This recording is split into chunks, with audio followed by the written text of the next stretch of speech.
Welcome to Digital Bytes. This is Chris welcoming you to my series using ChatGPT with your iPhone.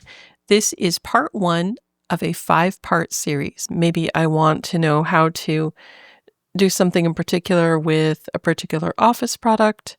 Maybe I want to create an image, and that was really fun to do with Ira, and I'll talk about that at some point. But a lot of times when I have instructions from ChatGPT, there are a lot of extra formatting characters. Maybe there's markup, maybe there's stars, asterisks, that sort of thing. And it really annoys me, and I don't need to hear all that verbiage.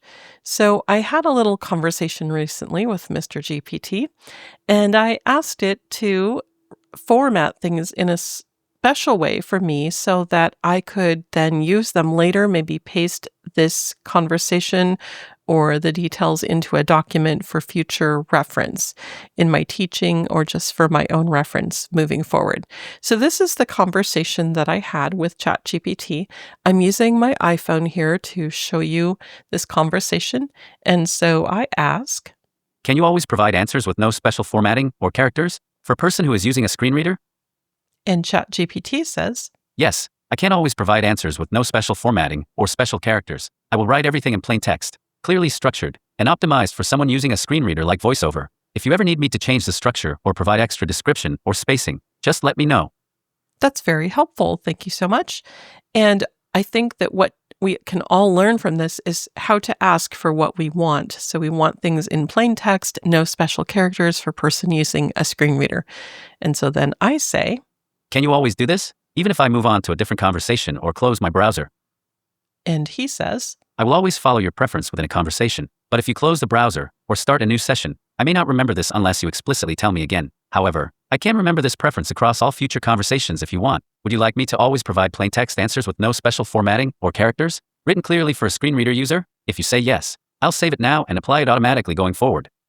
That's very handy. And I answer, yes. All right. Doesn't get any harder than this. It's just knowing what to say. And so that is my tip, how to say what you want, how to get the information in the way that works best for you, and then asking ChatGPT to save it across all platforms and future conversations. And of course, you can always remind it, hey, we need to not have these special characters or stars. But in my experience so far, it is remembering to do that. Accessing notifications with VoiceOver. So the first thing you would want to do is make sure that your VoiceOver cursor is all the way up at the very, very top bar. Up there, you'll find things like the time, Wi-Fi. You need to make sure the VoiceOver cursor is set on one of those items all the way at the very, very top. Once you do that, you do a 3-finger swipe down, and it will open up the notification center, and you'll be able to see all the notifications that you have right there on that screen. Hi everyone, it's Desiree, and today I want to show you how to change the device type on your Meta glasses. Now, you might be thinking, why would I want to do that, right? My Meta glasses will work as a headset if I wanted to, so that I can hear VoiceOver and my music and everything when I put the glasses on. But for several reasons, I feel like it's necessary to change the device type on the glasses. Sometimes I want to isolate VoiceOver and put it through my phone speaker and not have it come through the glasses. Or maybe I want to stick an AirPod in and hear VoiceOver only and then just hear my music and things through my glasses. And so today I just want to go through the settings menu and show you how to change the device type of the glasses. And you can do this with most of your Bluetooth devices. Not all of them, but a lot of them you can. So first I'm going to go into my settings menu. Settings, heading. Okay, and then I'm going to go to Bluetooth devices.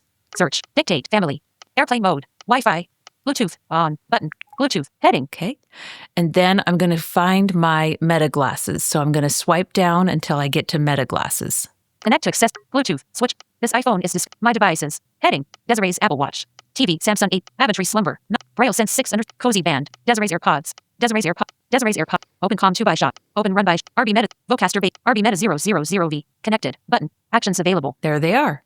Now, instead of double tapping, I'm going to make sure that I am on Actions, and I'm going to go to More Info. Actions. Activate. More info. There's more info, and I'm going to double tap. Show message notifications. Switch button. Off. Okay. Now, at the very bottom is device type. So I'm going to do a 4-finger down at the bottom of my screen. Forget this device. Button. And then swipe left. Device type. Speaker. Button. Right here. So I have it set to speaker right now. I'm going to go show you your options. I'm going to double tap here. Car stereo. Okay. It can be a car stereo. Swipe right. Headphone. Headphone. Hearing aid. Hearing aid. Selected. Speaker. And speaker. Now, by default, the glasses select themselves as headphone. I have mine set to speaker because when I do that, it changes where VoiceOver comes out. So if I have it set to headset, then when I put the glasses on, VoiceOver goes into the Meta glasses and you can hear it talking. But if I want VoiceOver to go through the phone and keep only my music and other system audio through my glasses, I would change it to speaker, which is what I have it set at now. So hopefully this is helpful to you. And if you decide you want to change the device type, you can always investigate other devices and kind of play around with that. I like the idea that with speakers connected, I can have VoiceOver not come out the speaker. I can have it come out of my iPhone. So it's just a little tip to maybe give you some more flexibility in where VoiceOver comes through on your iPhone. Thank you for joining us for today's Digital Bytes. Please join us next time.